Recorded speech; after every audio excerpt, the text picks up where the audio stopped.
Jeff, Harvey. if we keep doing this, we're going to turn it into a regular type thing. Well, the band is a regular type thing again. So we've got, they're holding us to a schedule. We got to do an Asheville preview, and we got to do an Asheville summary. Asheville preview, I think, would be pretty good because we can both speak extensively about our Asheville knowledge. Yeah.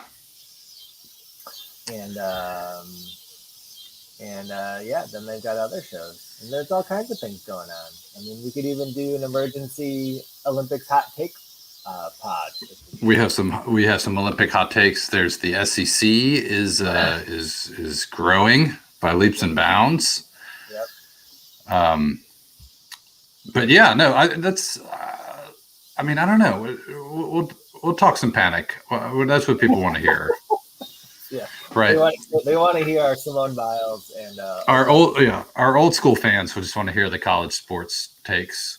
But I have noticed, I will say, a lot of Asheville ticket inventory showing up on the internet in the last week. Are they playing in the big room at the U.S. Cellular Center? I think so. Is that the Civic Center, right? Yeah. I mean, yeah. A lot of people trying to sell tickets, and interesting. I have to say, I'm a little nervous about New Orleans. I bought tickets for New Orleans. We got the 3-night runs. Obviously, a lot can change. We're 3 months away from that, right? So, in this day and age, you just buy things and then you just worry about it later. Just hope for the best. Well, it's so easy to sell things and transfer tickets now. It's not like you'd have to sell them somewhere and then send somebody a hard ticket.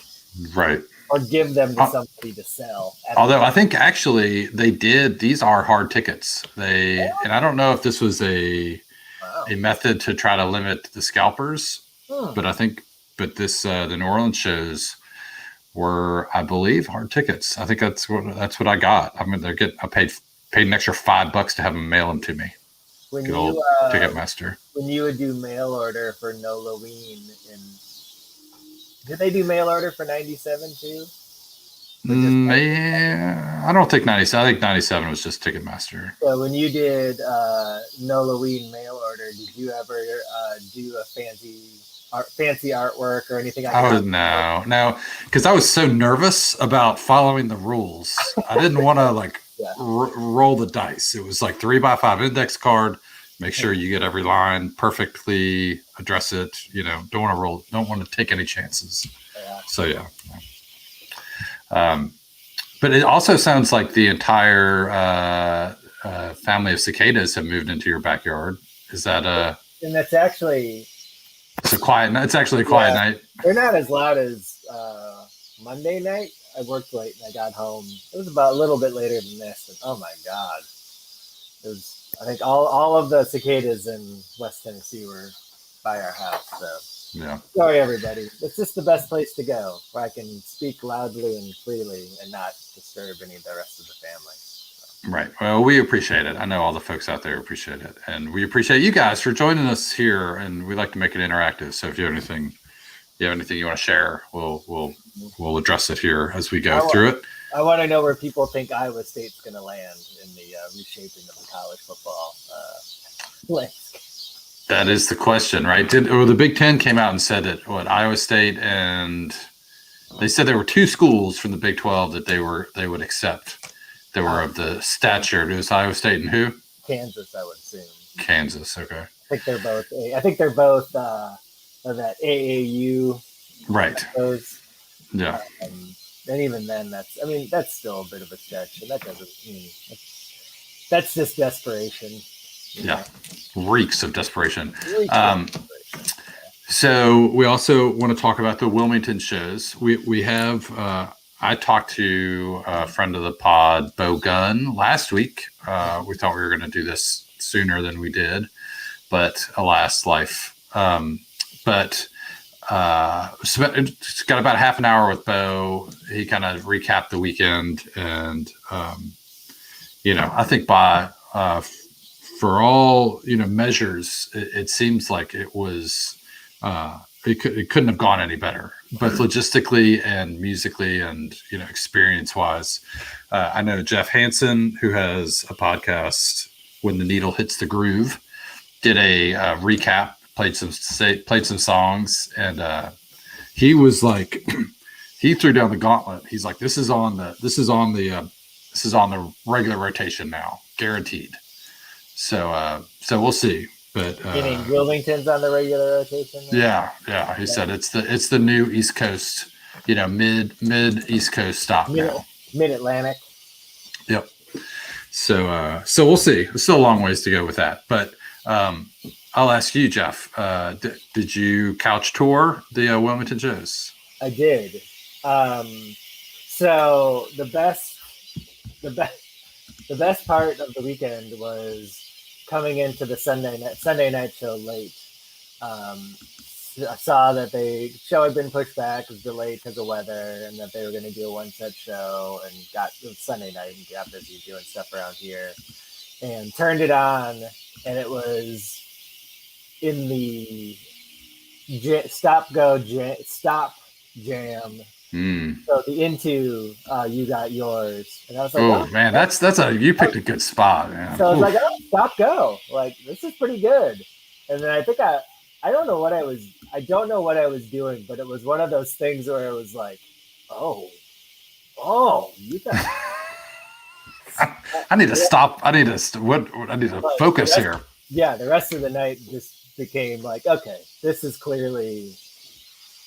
They cleared that it was slick, and then You Got Yours was great. And then the transition back into Stop Go, I was like, this is. I mean, it was easily. And then I went back and listened to the whole thing the next day, and like, man, it was one of the best things that this version of the band. One of the best things I've heard this version of the band do. Like, it was almost flawless. It was so good. That was probably my highlight of the third night. I feel like each night had a really, really special section. So I would say the second night, there's a lot of good stuff, and I felt like the Slipping into Darkness, Greta, Life During Wartime. I mean, obviously the Happy Child and all that was cool, but like that stuff was just fierce. Mm-hmm. I will say my wife, who bless her heart so her first show is Bellarmine 96. We went to the Palace 97. She's a card carrying, she's got street cred. She definitely does have street cred, and she has been, chilly to this version of the band, maybe even more so than I. And she was walking by. I was listening to, this was, like the week after the shows. I was listening to the Greta jam, and she like stuck her head in and was like, what is this? Like literally didn't even know the band. And I said, it's Panic. And she's like, oh. I was like, this is from this past weekend. She was like, oh, like was literally like, slack jawed. And that was part of what I think would close the deal on buying Halloween tickets. But so that was really good. And then on the first night, what was the first night? The first night was the second Lawyers opener. And the second Skin Sharon was really, really nice too. So I don't mean to just like boil the whole rundown into like three little sections, but those were the ones that stood out to me. I would say the entire second set of the second night was just pretty filthy overall. Hey, Jace Josberg, friend of the pod. And the Slippin' Greta Life During Wartime, the Happy Child Last Straw. Oh, actually, no, sorry, the Driving Last Straw, Happy Child Last Straw, Happy Child Driving Sandwich, which again, tip of the cap to Ted Rockwell. It's a bit right. For sure. I mean, but again, why not put it in there? It's the only time it's going to happen. So exactly. But yeah, the split Happy Child was pretty cool and nice to hear that again, and it sounded just crystal clear. And so now I'm waiting for the wind to blow down in my backyard. I mean, what else? Let's see. I will pull up what's left. What Mikey era untouchable? What's that? Sandbox. Okay. I mean, it's smoke and burn faceless, you know. Let's see. I want to go back. I'm looking on the Everyday Companion here. So, yeah, Sandbox, Raise the Roof. Those are two of my favorite songs, period. And so I would be okay if they didn't come back, but if they came back, at this point, like this is where I am right now. It's taken a long time. It's taken a decade and a half to get to this point. I mean, it's almost 2 decades, Jeff. Literally. Sure, I mean, but you got to remember, the last time I saw this band was in 2006 until I moved here. Yeah. And saw them here. And then I was like done. And then you decided we should do a podcast. It's like, okay, Harvey, let's do a podcast. But this band, I think, is at a point now where they could play anything and it won't offend me or bother me or be like cheap. It's not cheapened anymore. Yeah. I feel like there's been gimmicky stuff in the past. I never felt that way about. I mean, we've talked about George. I never felt there was gimmicky stuff with George at all, just because they were just trying to play. He was just trying to play the music, right? And I think my sourness towards this version of the band was because I just felt Jimmy was playing. He was just filling a role, playing what he thought he needed to play, and the band was trying to recapture something in the process. Yeah, and maybe it took them. Didn't do anything for me. Yeah, and maybe it took them 12 years to get to that, right? You know what I mean? It's it probably took you. It certainly took you 12 years to get there. Well, yeah. I mean, I would say it took me. I saw him in 16 here in Memphis, which was a surprisingly good show. And I was like, if that's the last show I ever see, I'm perfectly content. Then I saw him in 18, and it was good. And then we've been doing more of the current stuff on the pod, so listening to it more and couch touring and stuff. And like, they're doing it. Like, I mean, it still doesn't mean I'm going to like new songs as much as the old songs. Right. Well, they can play whatever they want. I mean, I think it took a long time, I think, for me, but I think it also took, and I might be wrong, I just feel like it took the band a minute to be comfortable playing songs that were Mikey's, and it took them a minute it still took the band some time to get used to, JB singing those parts that he never sang before. Right. I think that's all true. I think also part of it is the modern Star Wars effect, that you have there's a finite collection of music that is canon, right? And then you start adding things, and then once you sort of bring more and more, then it sort of, not that it cheapens it, but it's just like everything becomes less important. You know what I mean? Like, it's okay if each one is not the perfect film, or each show is not the perfect show. It's like, because we're just here enjoying the story. I mean, because we could get into a whole argument about the last 3 Star Wars movies. Which, yeah, let's not do that. But I mean, you see where I'm going, though, right? I do, because I don't understand why people hate those movies so much. Yeah, I had a hell of a good time watching them, and I guess that's what I just need to do about this band. So So, and I mean, you said, I'm assuming somewhat jokingly, after the Wilmington run, should we meet up in Asheville, which literally was, I mean, that for the folks watching out there, that would never have come from Jeff in my text box in the last 10 years. No, so if it wasn't the weekend before school started, I might be able to put it on the table, but it is not on the table. You knew that it wasn't on the table. That was the only reason you said it? No, but I do know now it is not on the table. Right. Fair enough.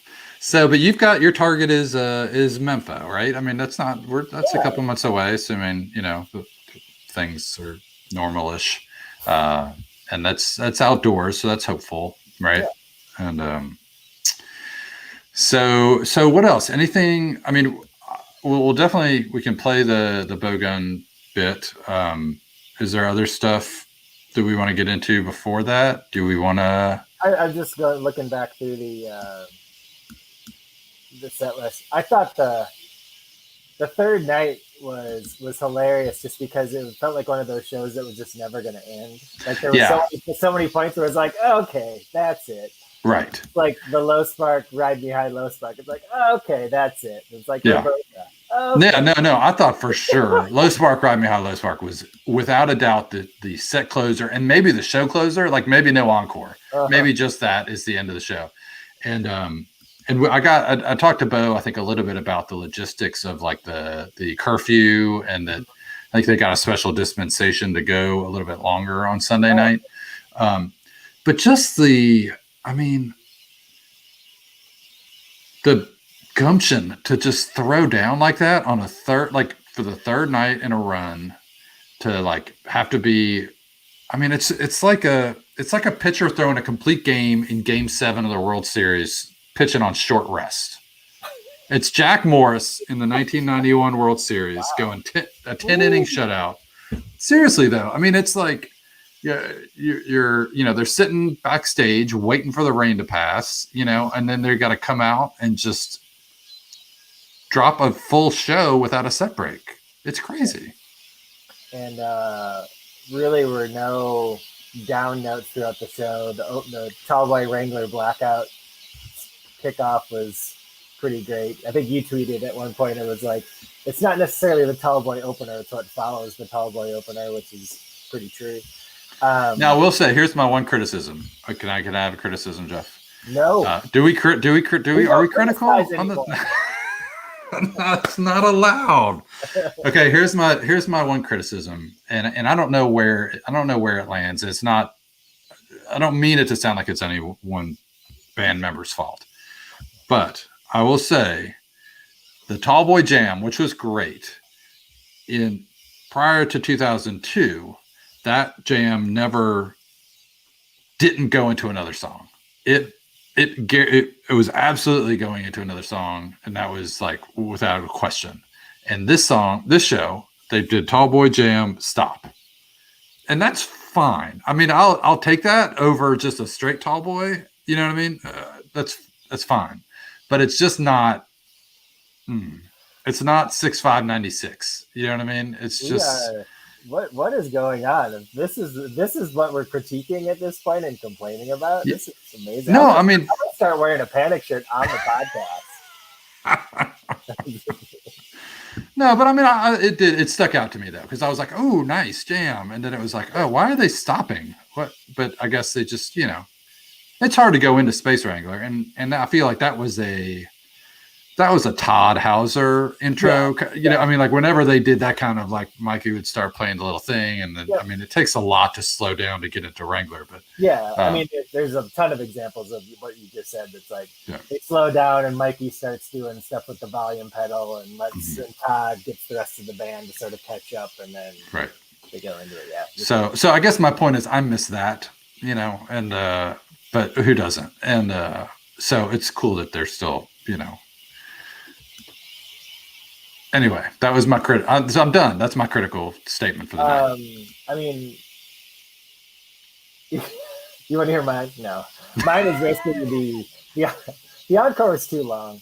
You know what? I think there was actually a time to just do the Dream song and just leave it at that. That was probably it. I was really. I agree, and I thought, I tell you what, I went to bed as soon as Traveling Light started. I was like, okay, this show ender. I don't need to hear Traveling Light.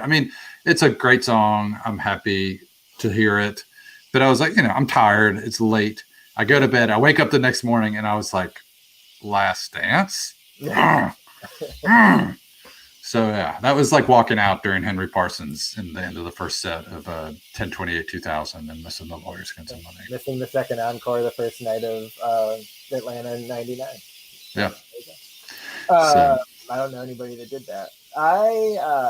Good run. I can't wait to see what's next. Now we're getting into Asheville's always been a really good Panic town, for decades, and then we get into out west and Austin and various things, and then we get some more sort of traditional venues and places and things. Not that they haven't been playing at Austin forever, but so we'll see what those shows bring and see what the vibe is at those shows too. Yeah. Okay. Do we want to give any tease to Olympic hot takes before we get to the Beau Gunn? I know that's what everybody's on here to see. Sure. They're not watching the people that want to hear the Olympic hot takes are probably watching the Olympics right now. But maybe they're multitasking. Maybe they got the Olympics on mute on the big screen and they're watching us on their iPad or something. We could have a Clay Travis, Darren Ravel, idiot off and see. Idiot off. See who ends up sounding like the biggest dope. I don't even want to hear. I'm sure they have awful takes, and I don't even want to see them. I mean, Clay Travis is one of the worst human beings, but that's true. Darren Ravel says dumb stuff too. Yeah. So yes, they're entertaining themselves on Twitter right now. I think as we speak. Okay. Well, we'll talk a little bit about Simone Biles, and what is your favorite Summer Olympics event, Jeff? What do you, or do you maybe give me a top 3, maybe? Well, I like gymnastics because it's gymnastics and figure skating are always like the things that I never pay attention to until it's the Olympics, and then I watch it. Like, you don't watch like the tour, like the nobody does. How do human beings do that? Right. You know, like they're just all like these tightly wound springs, and then they just do this crazy flippy stuff. So that's technical term. So gymnastics is always a favorite. I just love the randomness of the Summer Olympics. Right. So, you're like, oh, handball. Exactly right. So it's like, you know, table tennis. It's a great thing to turn on in the morning while you're getting ready for work, and then that's when handball's on, or that's when table tennis is on. And it's just like I watched fencing because your gal from Lexington won the gold, so that was fun to watch. I like water polo a lot too. Yeah, that's good. That's another one that I just like.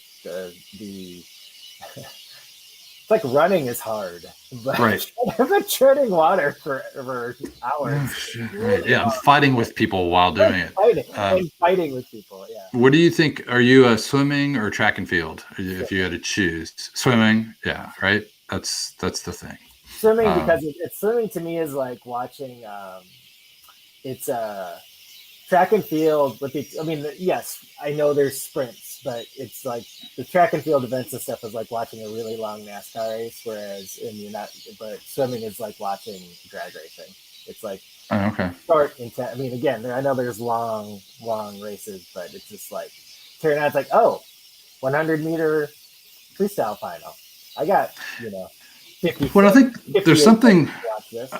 And I do think that the linear factor of the swimming pool versus the round, the oval track, I feel like it's not easier, but like it's more dramatic because you can really see them all like together. You know what I mean? As opposed to when they're running around the track, you're like, I can't really tell. Is that the person gonna come on or whatever? But, and the coverage is great for swimming with the bar and Rowdy Gaines. I forget how much I love Rowdy Gaines. I even said to my wife last night, it's like Rowdy Gaines makes this so much more exciting because when he starts screaming, it's like, oh, this is really something. Like when that 17-year-old from that Jacoby girl won the gold. Mm-hmm. From Alaska. From Alaska. It was great because he was screaming, and then they showed all of her friends in Alaska. Like, oh my gosh, that was awesome. The bros celebrating. It was so great. So, anyway. Okay. All right. Well, what's your favorite sport, real quick? Favorite sport? I mean, I'm definitely swimming, gymnastics. And then, I really like it all. I mean, there's nothing. I watched some triathlon the other day and the cycling. I mean, but I do like cycling outside of the Olympics. So mostly the stuff that I don't see. Volleyball. I mean, volleyball is great. And and we watched a bunch of volleyball with UK's women when they when they won the title. And it's like, I love watching volleyball. And they beat Wisconsin. Oh, did they beat Wisconsin? I forgot that.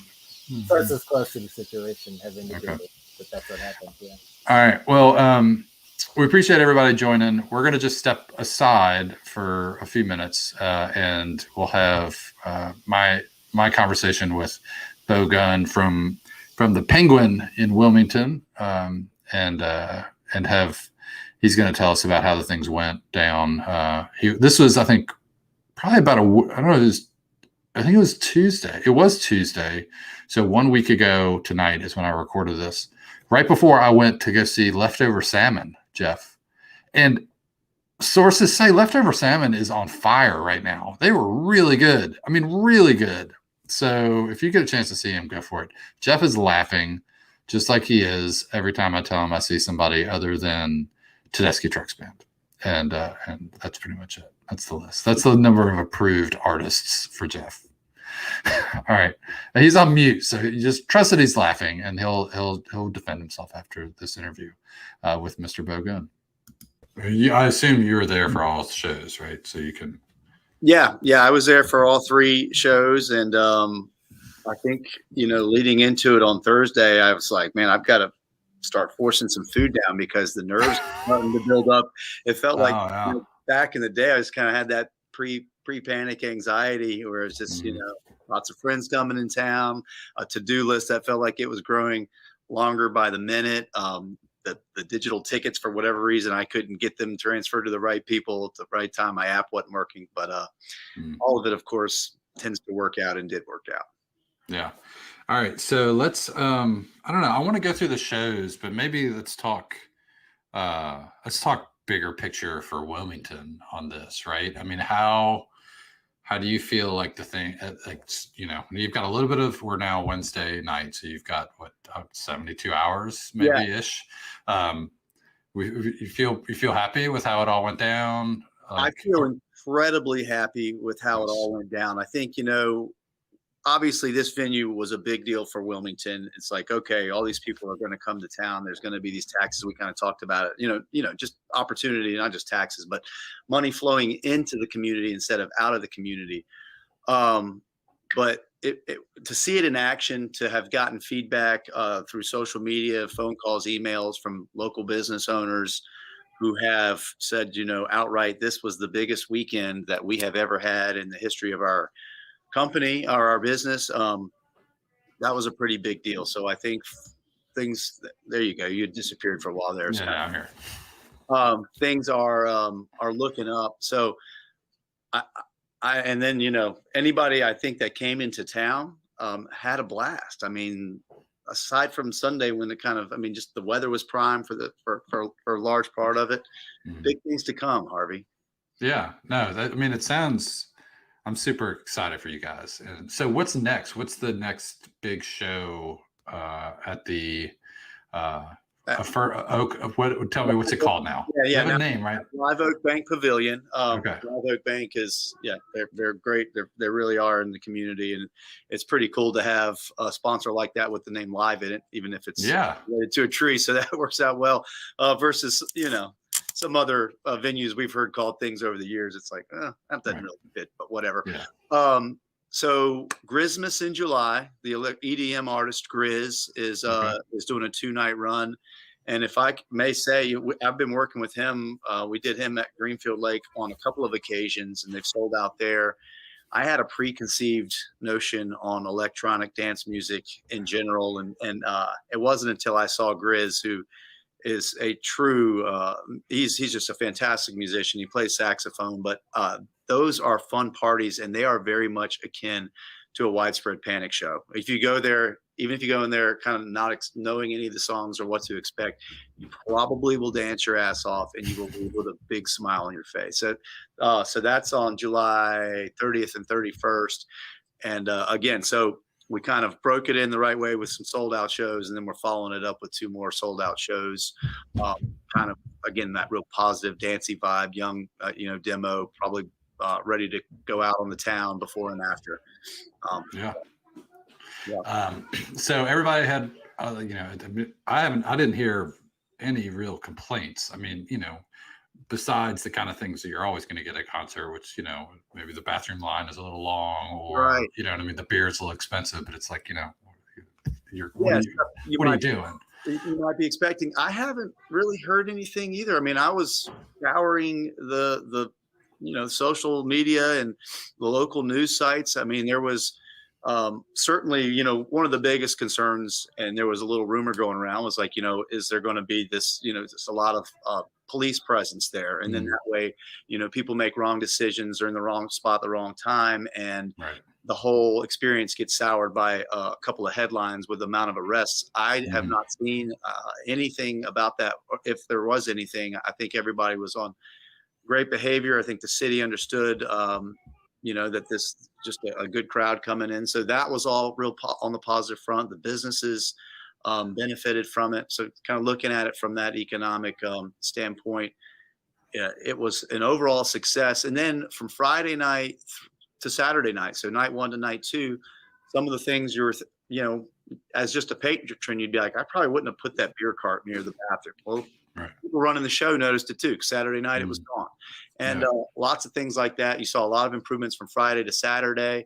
And I'd have to think that there are many more improvements that probably can be made, that will be made as we kind of learn this dance. Well, I mean, we talked about this last week about if you're going to put something through a stress test, 3 nights of Sold Out Panic is about as good as you can do. So. And it really is a cool venue, man. I mean, it is right there on the river. The sun sets right to the left of the stage this time of year. But it's cool. I mean, Wilmington is a historic downtown, but this side of town is pretty new. And I don't know that there's many cities where you can walk down the street on a few blocks and there's a couple of 100-year-old buildings, and then you kind of right on the next block, it's brand new construction, and it's this straight line, similar to Charlottesville from what I remember, where it's kind of you're walking through downtown and at the end of it is the venue. Except for the payoff here in Wilmington is that it's right there on the river, and it's brand new. It's really sweet. I hope you get a chance to see it. Yeah, I'll do my best to get there. Okay, so let's talk a little bit about the shows. I did some couch tour. I have to say, and I talked with Jeff some, and he is about as big a curmudgeon as you can find. and he said, if basically, if you didn't like what you heard this weekend, then you need to find another band. Basically, there were so, and that's been my, if I've had an issue with this incarnation of the band, it's that there's kind of occasionally kind of cringe moments, and that's really more me than them. You know what I mean? And there were like so few, if any, all weekend. JB sounded amazing. The jams are on point. I mean, I don't want to just sit here and be effusive, but I mean, I had very little to critique. I assume being there, you felt the same way. I did, man. I mean, song after song after song, it was like, all right, they are delivering the goods like this, and you wonder, is it just because they're so damn good? Is it because they've had all this time off and they're looking through their list with a fresh set of eyes? Or did they want to come out swinging and make a statement on behalf of Wilmington, North Carolina, which I don't know why they would have, I can't, like, why pick that? But it wasn't just one set on one of the nights. It really felt like, just blow after blow of great songs, great song placement. I mean, that's a statement when you roll out with Lawyers, Guns, and Money, which, has been known to be an opener, but you throw it in there real early and you have a portion of people who, then they can dance along right out of the gate to a song that, all right, I know this one. It hooks everybody in a little sooner. This very similar on night 2 with Petty's "You Wreck Me," which I think was an absolute incredible cover of that song. I mean, they nailed it from start to finish, and everyone in the crowd, I felt like, was singing along to it. But yeah, man, I mean, I'm sure you saw the sticker, and it was all tongue in cheek, but Kenny Powers, he's coming down. It was filmed here in Wilmington. If you don't know. Oh, I didn't know that. I didn't know that. He's coming down. Was filmed in Wilmington over the years. That's all. If you ever watch it and you're from here, you're like, okay, that's the local car dealership. And so the meme that was poking fun at Red Rocks, which of course is totally a joke, because Red Rocks, we love you, Red Rocks. But you can find it. I don't want to repeat it unless you know it. But basically, it's like Wilmington runs this now. And it felt that way all weekend. Now we have to hand the mantle back over to Red Rocks. Yeah, right. And I'm sure we talked, I don't know if it was with you, but I mean, maybe it was with Ted. Like, it seems like the rest of this year is just lined up. I mean, there's so many, there's just no weak spots, right? You've got Asheville, you've got Memphis, you've got Milwaukee and Chicago and New Orleans now. And it's like, there's no snoozers the rest of 21. So we'll see if they can keep building on this. Right. There's no reason to think that they can't. I mean, it's like you look at that set list and something, to a casual fan and would be very insignificant, a 30-second tiny little instrumental like Happy Child. Yeah. But when you look at it on the set list, if you've been following the band and you recognize, okay, that's Mikey's and it's been shelved since the past. Yeah. And it's like, why? If that's being brought up, the Waker's being brought out, and really at this point, anything and everything is fair game, which is great, man, because that means those emotions have flowed through them and they recognize this music should live on instead of staying shelved. And that's really, really cool. It was really cool that we got it in Wilmington, and it's really sad that I was in the bathroom and missed it. Oh, that's heartbreaking. Heartbreaking. Yeah. You would think that was a safe spot, but right. Yeah, it's so quick that it is so quick and it's in and out that it wasn't until the set list I'm like, I'm sorry. Wait, what? So the thing that stuck out to me, and I mean, like I said, I think the playing was great all weekend, but it was like every night had, and there wasn't, I mean, just a moment of just like premium playing. And so like for me, the first night, the Second Skin Sharon was just like so, and then the second night it was like the Slipping into Darkness, Greta, Life During Wartime. Oh yeah. My wife, who again, she is a grump. I mean, she we've been seeing Panic for a long time, and she has, I wouldn't say moved on, but it's like there's other stuff that she likes to listen to more than this incarnation of Panic. And I was listening to that Greta last night in my office loud, and she came inside and she was like, "What is this?" And I was like, "This is Panic from this weekend." She's like, "Okay, I'm on." What I mean? They did not miss a beat sliding into Life During Wartime. I mean, if anyone's shoulders were still intact and connected to their rope, I would have been shocked. And that was a standout moment. That Second Skin did feel very, very apropos and I mean, not rehearsed, but it was epic, and it kept going and going, and JB belting it out the way he did. Pretty powerful. Those, I was taking some notes, and I'm looking at my phone because those are what stood out to me on the first night. On the first night, exactly what you said. It was, and then the Machine and Barstools. I mean, it really that second set was like taking punches from a heavyweight fighter in a good way.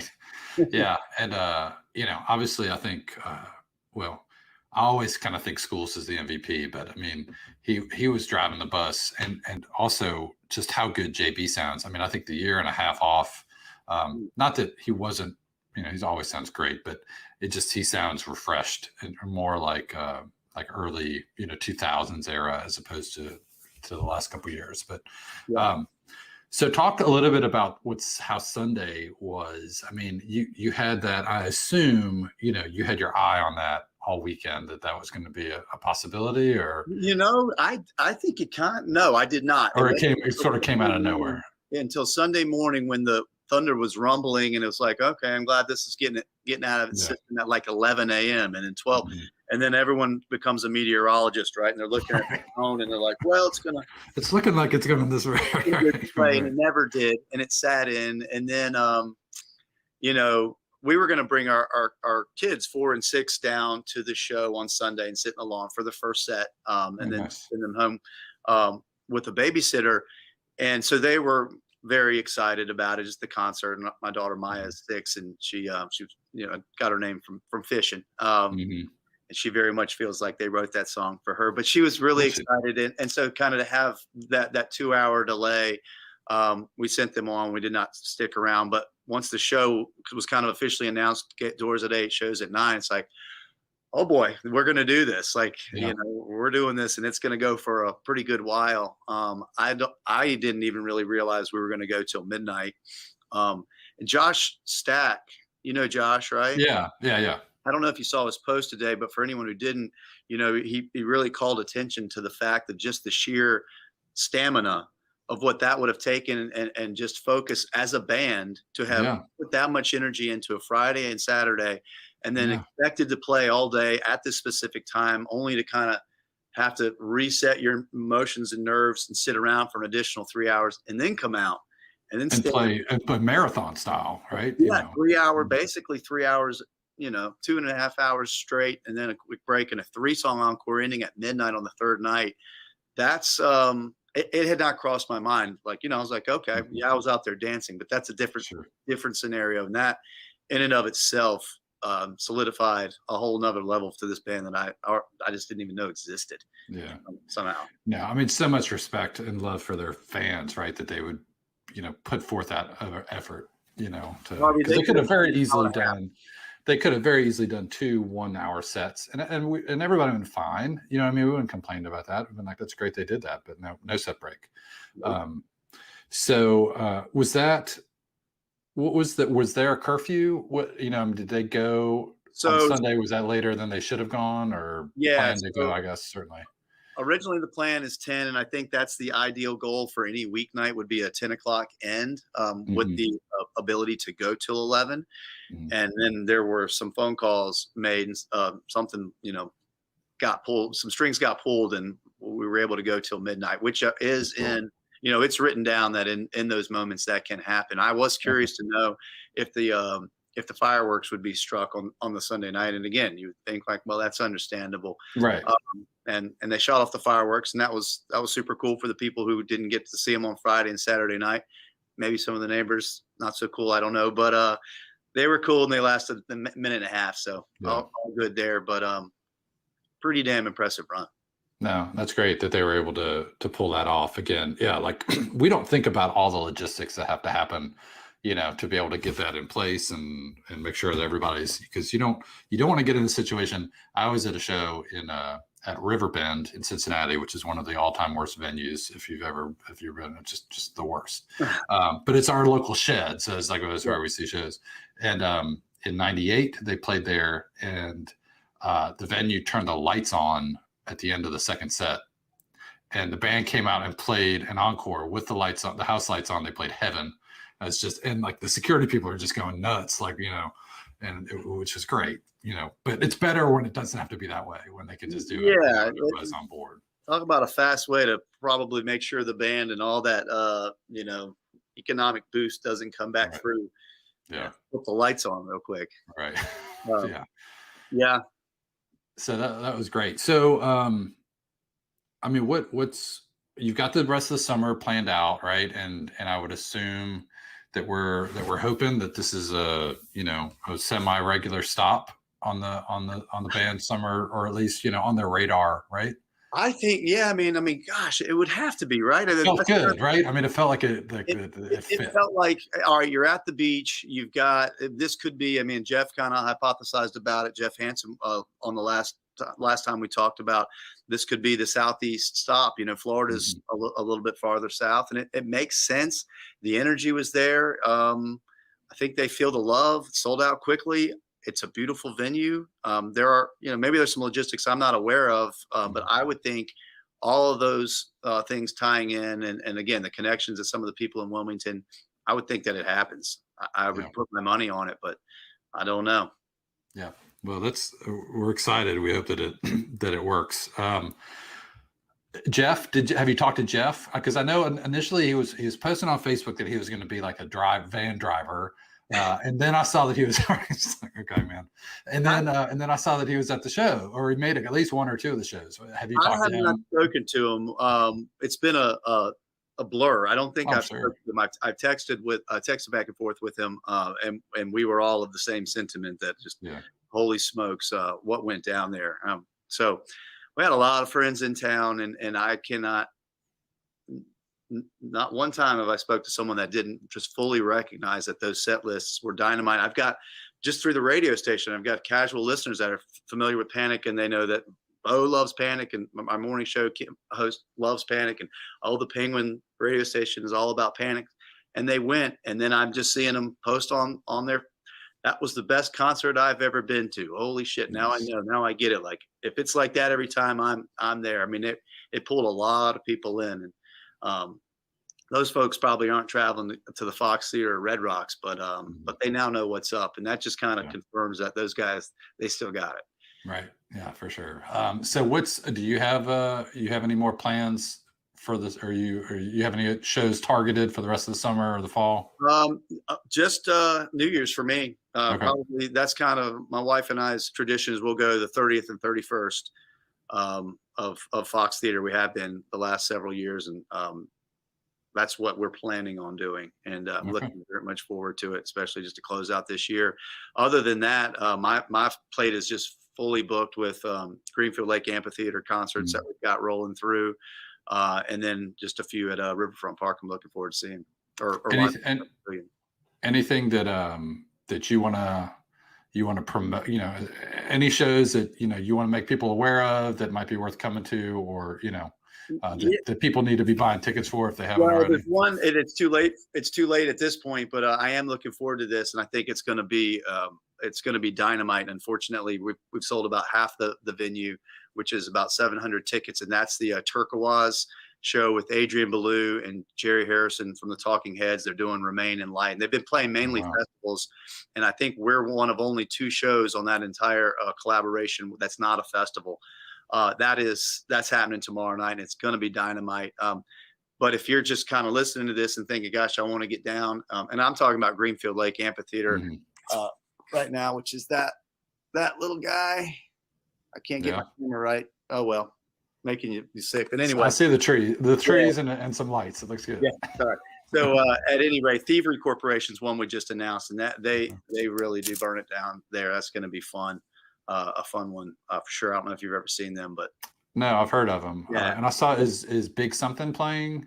I know Jeff's a big Something fan. Yeah, they are, and I'm glad you just reminded me. They're doing a 3-night run for Halloween. I've always wanted to do actually produce a Halloween show, and it's never worked out. So this will be the first year that it does. So we're doing Big Something and Andy Frasco on the 29th. Big Something and Sax Squatch, which is a sax player who's like kind of an internet phenom because he goes in the woods and plays saxophone to different beats, and he's dressed up like a Sasquatch. That will be a kind of a trippy, fun show on the 30th, and then it will be Big Something. I think they've bill it Talking Something, which is again Big Something doing Talking Heads and other stuff on Halloween, and that will be so that'll be a cool 3-night run. Looking forward to that because, like I said, I've always wanted to do one out there that's got cypress trees and it's kind of spooky out there, and we've got some money in the budget to bring on some fun effects. Nice. Well, yeah. So if you don't score tickets for Panic at Halloween on Friday, then that's a perfectly good backup plan. Thank you, Harvey. Are you do you get to see much Panic these days? I haven't, and they haven't come around here a whole lot. I've seen them down in Nashville a couple times. I was at the Ryman when Billy Strings came out, which was pretty awesome. Yeah. And then saw them the year before down there at the Ascend. So not a ton. I mean, I'm itchy. I'm planning to go for tickets to Halloween. So that's that's my home turf. So, I did, I went to 97, 98, 99, 2000, 2002 Halloweens down in New Orleans. So it'll be good to get back there and get back in that vibe. If I can make it happen, if I can get tickets. I don't know. Well, I hope you can. I think you've got a big platform. If you can't, we'll make sure we get you one way. Sounds good.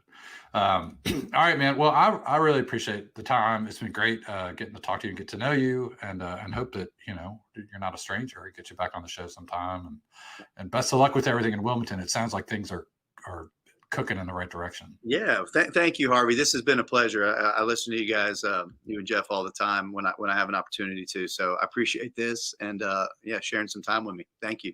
All right.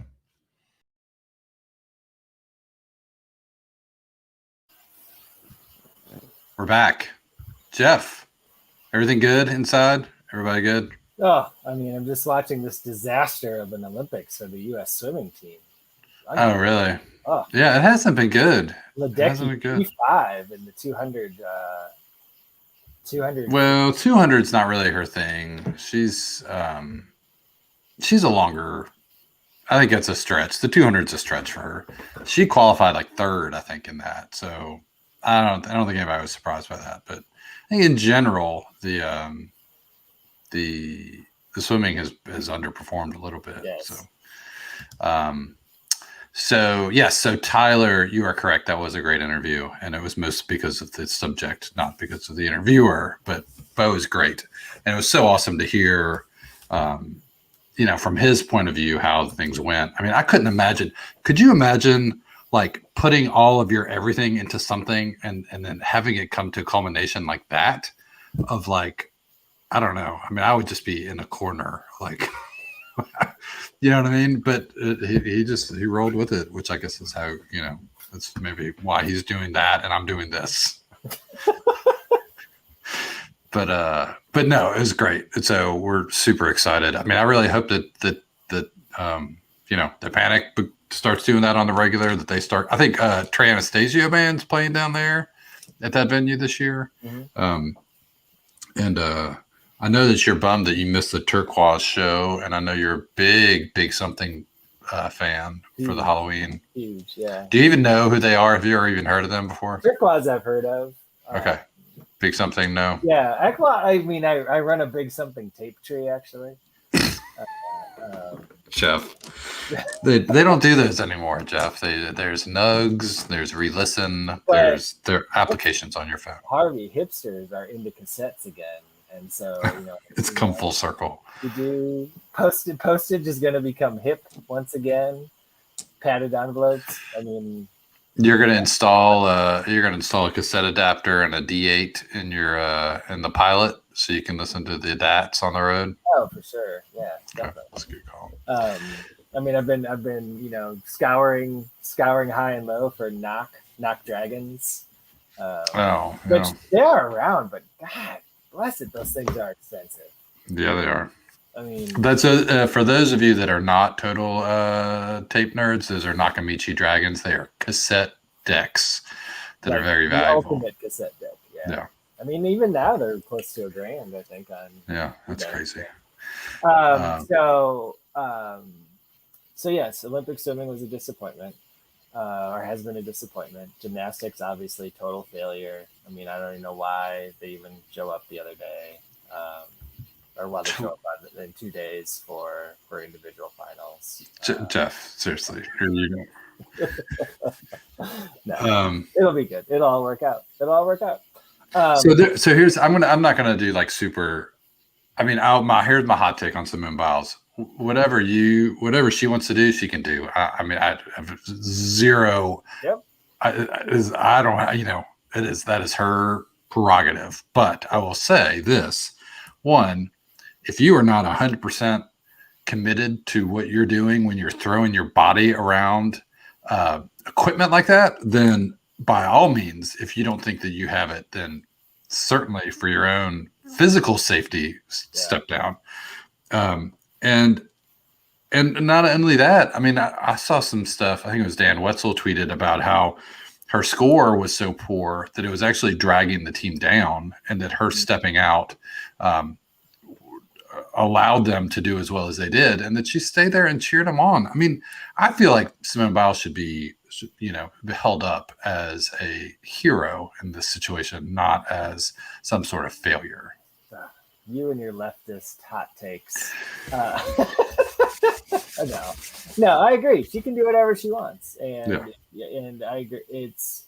She tried. Her head wasn't in the right space, and she'll get back at it. I think there's been some nasty social media. There was a nasty blind gossip about her this evening, about how the rest of the team calls her names and doesn't like her and thinks she's selfish, and they're tired of everything being about her and so on.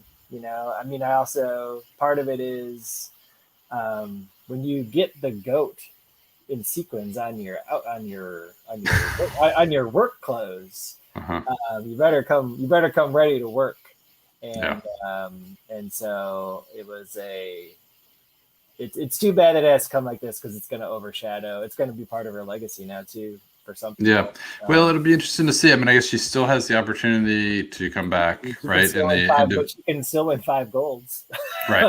So, and whether, and I assume she's trying to get herself in a place where she can. And if she can, then that's great. And if she can't, then, but it is, I mean, that's always, there's always the Olympics, we build up, the media plays such a huge role in the build up, and they just blast us with Katie Ledecky and Lily King and Simone Biles and all these, and Nyjah Houston and all these people. Right. And rarely do those folks that get blasted fulfill everything that we've put on them. I mean, Michael Phelps is probably the only one, at least in recent memory. Do you remember Dan and Dave, like way back? So Dave Johnson and like fun. Yeah, no, funny story. The 1992, right? 1992 U.S. Olympic trials was held at Tad Gormley Stadium at City Park in New Orleans.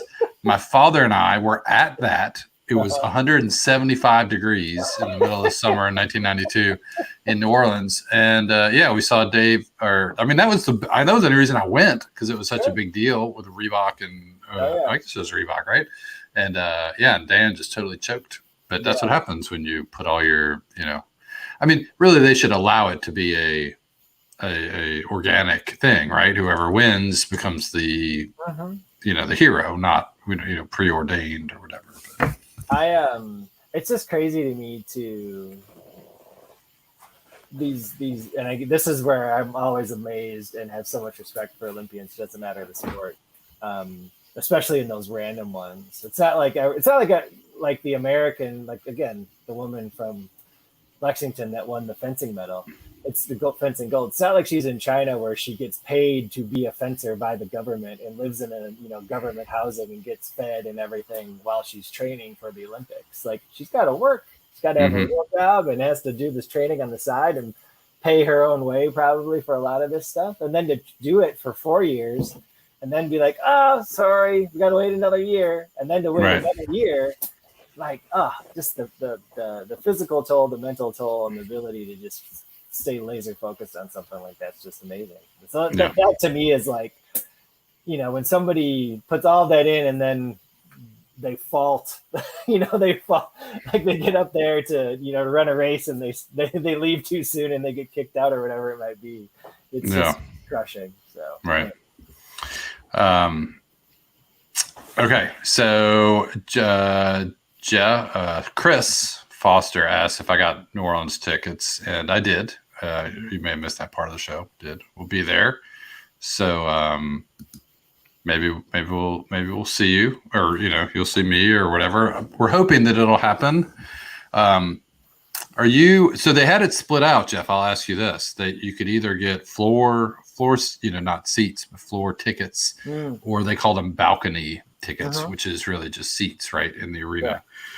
What would you have done as a 25-year-old, and what would you have done as a as an old person like me right now? Balcony. Oh, really? Yeah. You were on the floor though 1 year, right? In 2000? Yeah, 2000. But I've never been. I like being in the back. I like watching everybody. I think it's entertaining. It is, especially in that venue. I think I'm so happy that you guys are on the floor, all you people that like to go on the floor, because you're fun to watch. And it was fun trying to like spot your friends or spot people you knew. Like the best one to spot was that Scott Holcomb guy who had that massive mullet. And you could spot him from towards the top at Lakefront because he would be headbanging and his mullet would go woo, flipping up in the back. That was always pretty funny. That always made me laugh. But yes, definitely, I'm a seat guy. Okay, no, same. And I feel like I did almost. I've seen the band in that arena, I guess 12 times, 15 times, maybe. And I feel like I sat in the same general section almost every time. It was Mikey side, like in the corner, about 10 rows up, like every time. That was my spot. Like even with the soundboard about, The taper section, at least 98, 99, 2000 was always in the seats too, right behind the board. Yes. Yeah. First few rows of the seats. Although, you always had some crazy people running FOB down there, which is, man. 2000 was when the FOB, Charles Fox and everybody started, not everybody, handful started running FOB, which I always thought was the craziest shit. Yeah, I mean, that's like that is insane. And so for those of you again that are not taper nerds, that is when you are not in the taper section, but you're front of board. You're in the, in the section with all the people, and you got your mic stand, and you're basically just running. You're like a offensive guard the whole time, just bumping people off so they don't run into your $5,000 worth of taping gear. That's right. Yeah, that's we have close to 5 figures worth of taping gear just laying on the ground. Don't spill your beer. Don't spill your beer on it. I've got some big news, Harvey. This is breaking news. We should have this is the kind of breaking. This is the time when we should have a breaking news Chiron. We have a Chiron and like a zing. Okay, let's just pretend like it was there. Yeah. Breaking news. I am going to see Fish on Friday night. Fish. Is that a joking? I'm actually going to see Pink Talking Fish. I read about it. That's what I was gonna say. Is that actually what it is? It is. Yeah, actual fish. Really? Fish. There was GTFO. There was an opportunity. Jay Strasberg, friend of the pod, and I are going. Our friend Brian has tickets for Rogers, Arkansas, which is the first night of the tour tomorrow night, I believe. Thursday night. First show of the tour you're going to see? Yeah, second show. The first show is in Northwest Arkansas. And Brian and his wife Missy are going the first night, and then they have to go to a bar mitzvah in Ohio. Brian's not happy about it. But you were the beneficiary of that. The July cookout. There was one of those things. It was just trying to figure out what he was going to do with his tickets, and it was like, well, we should go. And then you had a couple pops by then, and you were. And now I'm going, and I've never been to Oak Mountain before, so this is exciting. Have you seen Fish before? Yeah, twice. Okay, 2 times. Once at Alpine and once at Deer Creek. Okay. I'll be the guy off to the side looking vaguely disinterested. I'm going to bring a sign that just says "Play Susie," because I've heard Susie Greenberg at both shows, and I really want to hear it again. That's a good song. It is a good song. But yeah, it'll be interesting. It's talking about bands getting ginned back up after a layoff. Okay, can you been on a layoff longer than Panic has? Can I ask for something for my birthday this year? I know it's several months away. Sure. Can I ask? So it's you and Jay and somebody else? Yep, just me and Jay. Just you and Jay. Yeah. Will you please, either at set break or after the show, but still on the property at Oak Mountain, take out a phone and do at least a couple minutes of video of instant reactions? Yeah. Oh yeah. Jay and I will do that. Yeah. Because I think Jay has been to one. He's been to only a couple Fish shows too. I was gonna say you've been to 2. I've been to 1. So you guys would be awesome. When did you see? Which one did you saw them in the 90s, right? I saw them 8/13/96 at Deer Creek. Oh, that was a lot of street cred. There's a lot of Fish on that, and it was. I enjoyed the show. What I didn't enjoy was basically any of the people that were at the show. And it wasn't all, like, I won't say this, like, I'm not passing judgment on all Fish fans, because I have a lot of friends that are Fish fans, as one would say. Yeah, likewise.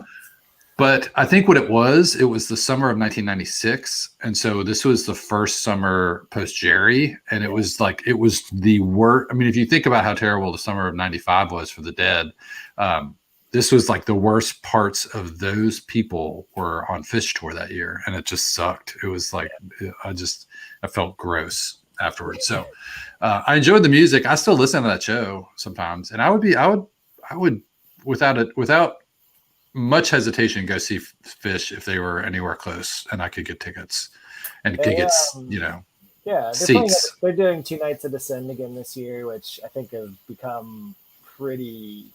I think there's a lot of folks hoping that becomes a regular thing because Ascend is such an awesome venue. It's so much smaller than where they usually play. And then they're doing Hershey and Deer Creek and, some of the usual haunts. But they, we'll see. I'm not going to abandon this pod. I'm not going to email. I'm not going to email RJ. So I need to get on the fish train here, guys. I need to get on the fish podcast. Can I get a spin-off of Happy? What's it called? The helping friendly pod. Helping friendly pod. I'm not gonna do that. But. Okay, well that's good to see. Do you have Sirius Radio? Do you use the Sirius Radio? No, Jeff. I mean, what do they broadcast at like 16 kilobits a second or 32 kilobits? It just sounds like garbage. Lectured me because it sounded bad. But the only reason I bring it up is because they played the Black Crowes show from this current tour. Yeah, the first night. Yeah. Do you know anybody that went to those at all? No. Friend of the pod, Bob went there. Of course he did. And I think I listened to it, and it was about what I thought it would be. I mean, it's the 31st anniversary of their first Shake Your Moneymaker. Shake Your Moneymaker, and like that record's fine. It's like never been anywhere close to my favorite Crowes record. Right.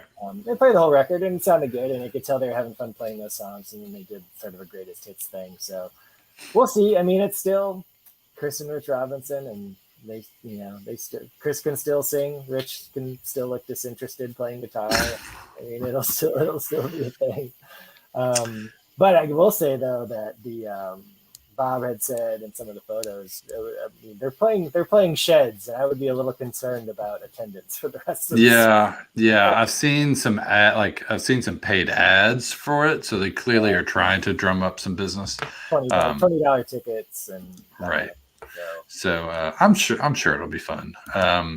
So as I mentioned, going to break, Leftover Salmon was really, really good. I don't know all the guys that are playing with them. I mean, it's still Vince and Drew Emmett. Still in Vince and Drew. And the guy that's playing banjo is really good. And they've got another guy that's like playing keys and dobro. And it was really good. They played the songs that you like from back in the day. And they did some covers that were fun. And they kind of got out there a few times. And I enjoyed it quite a bit. I thought I went there for it's for like old time's sake, and ended up really enjoying the show, which was cool. I think I had one leftover show on tape. It was from the 8x10 Club in Baltimore from like August of '96. I think that's the only show I ever had. But I think I've seen them maybe once or twice, and I mean they're fine. Actually, they opened for Panic at 7/2/98, I think. They did a few shows that summer tour with them. They were good, and I listened to some of your Billy Strings on the Sirius Radio that you hate. That guy, because they do play a lot of Billy Strings shows. I really like that "Away from the Mire" song a lot. It's a good song. So does he sing? He sings and plays? He does actually sing. Have you ever seen? Do you know what he looks like? Do you know what he looks like? Yeah, he's that guy with all the tattoos. But is he the lead singer? Yeah, he is. Yeah. There's a I think the banjo player sings a handful of songs, but he's for sure the main lead vocalist. Yeah, got a good voice. I definitely like the Billy Strings, like the acoustic stuff, but way better than the stuff I listened to where he played electric with Bill Kreutzmann. That was really now that's interesting because apparently that is. I mean, I enjoyed it, but apparently people have gotten very excited about that Billy and the Kids shows at Red Rocks. I'm not a big fan of the J-Rad. I don't like J-Rad. Right. And Billy and the Kids stuff seems kind of like that. It's like fast versions of Grateful Dead songs. And then I listen to the Grateful Dead on Sirius Satellite Radio. Listen to the Grateful Dead, like, this is why I like it, because it's not fast. Fair enough. Which is funny because I don't know how they ever could play that slow with all the cocaine coursing through them anymore. Well, they would play fast occasionally. Yeah. I mean, they sped it up. 72 and earlier, you would hear some faster songs. Speaking of, I'm going to see J-Rad on Saturday night. At Jeff. Brooklyn Bowl. No, at the Westville Bowl. You're going to Connecticut? Yes, in New Haven. It's the old Connecticut Tennis Center or something they've turned into an outdoor music venue. And so we're going to see J-Rad. It'll be our first time seeing them. So I'll send you some videos because I know you'll want to see them. And Please. I like that they have sort of reinterpreted. I mean, and maybe you don't like the fact that they play faster or whatever, but just that it's not just a traditional, let's play Dead songs like the Dead used to play, but like let's see if we can put our own spin on it and make it different. So I liked Phil and Friends in the early aughts when Jimmy and Warren were in the band. Okay. And like how they had the kind of like rotating, like when those two were like the main guys and they would kind of have these random rotating vocalists. Yeah, and stuff. I really liked those shows partially because I thought that they played a lot of the Grateful Dead songs I wasn't a huge fan of really well. And right. Well, I'd say J-Red does that too. Sometimes like the later era stuff that I'm not as familiar with or not a huge fan of, like they would play it and it would be Warren singing and it'd be fresh, right? Yeah, be like, okay, this is cool stuff. And then they always did a really awesome job with Scarlet Fire and Dark Stars and that kind of thing. But yeah, I don't know. I'm older now, Harvey. I know what I like. Yeah, you like Dead and Slow. I like Tedeschi Trucks Band. I got the new Layla. That was pretty good. I have to say that's pretty good. It's a nice package that they put together for that, and it sounds good for 4-person guitar army. So that was a good show. I wish with things like that. I mean, I can pretty much pick out the difference between Derek and Trey. Mm-hmm. I don't know that I can pick out Susan very well. I mean, I assume she takes a solo here and there. I love when they can, like, if there's ever like 2 lead guitarists that they could like separate them in stereo, like in a recording. I know All Good did that in one of their live records, which I thought was so cool. It was like John Carter and Clay Fuller. They had each in one channel, and so you could hear them kind of like trading off licks and stuff. It was just, The Crows used to mix in stereo. I don't know if they still do. They used to mix in stereo, and Luther and 2006 Luther and Rich would be in a different channel. Yeah. Right. There you okay. Go. So wind down memory lane. Yeah. We've broken down the jam scene. We have. Jeff hates all of it. I'm open to much of it, and it's all right, Jeff. We'll get there. You didn't like Widespread Panic a couple years ago either, so maybe one day. Moment. Now you're on the Billy Strings train. I mean, I like that one. I like the one song. That's all it takes to get into it. Speaking of, I'm going to the Railbird Festival at the end of August up here in Lexington. So many things. We've got you saw that, right? We've got My Morning Jacket and Jason Isbell and Dave Matthews. I think we were going to go to that until thought about it. Booked the Mempo. Yeah. We got time for one. Okay. So what do we have ahead of us here on the Bluest Tape? We've got Asheville in a week and a half. Yeah. Talk to Pat Goodwin. We're gonna try to get Pat Goodwin to come on. That'd be great. He'll be at the show to give us a debrief on the Asheville shows. And then it gets kind of hot and heavy, right?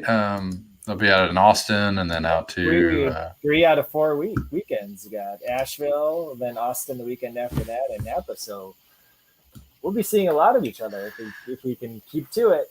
Yeah, and we'll see how. I feel like the Beacon to me stands out as a concerning. You know what I mean? In New York City, with the current status that it's coming up pretty soon, I hope that works out, but I worry that maybe it won't. But anyway, if you're going to any of the shows and you want to talk to us, we'd be happy to talk to you. Hopefully, you can string coherent sentences together, like we can sometimes. And if you want to get on here and complain about Jeff's taste in music. Speaking of, I do want to mention, I haven't watched it yet, but that documentary on Hulu about the summer, what's it called? Summer of Soul. Okay. That you held out on me. You knew that it was amazing and just never said anything about it. But good. Tell the people about how good it is, what it's about. I know you can. Can you keep it to like 5 minutes? Just like So Questlove produced and directed Summer of Soul, which is using, like to say it was lost to history and never before. I think they exaggerated that a little bit from what I've read, but it was never put together as like a program. Not a thing. Actually, one of my friends and colleagues here in Memphis tried to put a documentary together about it like 15 years ago. But it's concert footage from the 1969 Harlem Cultural Festival, which they did over the summer. And it's B.B. King, Sonny Sharrock, which in and of itself, seeing Sonny Sharrock performing live in 1969, Nina Simone, which is the last performer, which is just amazing. Mm-hmm. Staple Singers, Gladys Knight and the Pips, Ray Barretto. It's just black music at its finest, and all the genres that fall in underneath that. And it's sort of the transition, right, from like, kind of Motown-y to... Well, that's one of the things they talk about is that they talk to one guy in particular that says, when I got... Sly and the Family Stone was there. So when I got there, I said, my friends and I, we were really into Motown, and we wore suits, and we were, we went to go see David Ruffin, and like we went there, and like we were for David Ruffin. We wanted to be David Ruffin, but when we left, we wanted to be Sly. Nice. And like the Sly stuff is amazing, and this is right around the time of Woodstock, which we've talked about on this pod with my father-in-law. But it's beautiful footage. The colors are incredible. Clothing's amazing. That's my wife. That's what she we talked after she saw it. It's the same thing. It was just like the clothing is just so cool. Music's great. The commentary is really good. It's talking to people that were actually at the show, and not just musicians, which is always welcome. It's always great to hear from people who experience history, that you don't know who they are, because they always say something different that you haven't heard before, as opposed to musicians that have like stock answers for a lot of things. So that's really cool. It's a great film. Definitely worth your while. Play it loud. The sound is great. And it's just such a diverse and great collection of artists, and it's well worth your time. Cool. It's one of those few things that people in this day and age that I think everybody has liked. Yeah, you haven't heard of it? I mean, there's probably some thumbs downs somewhere, maybe like one or two critics that don't like it, but there's nothing not to like it. It's really speaking of that, do you know what today is the anniversary of, Jeff? 22 years ago today. That actually is pertinent to this podcast, not just random.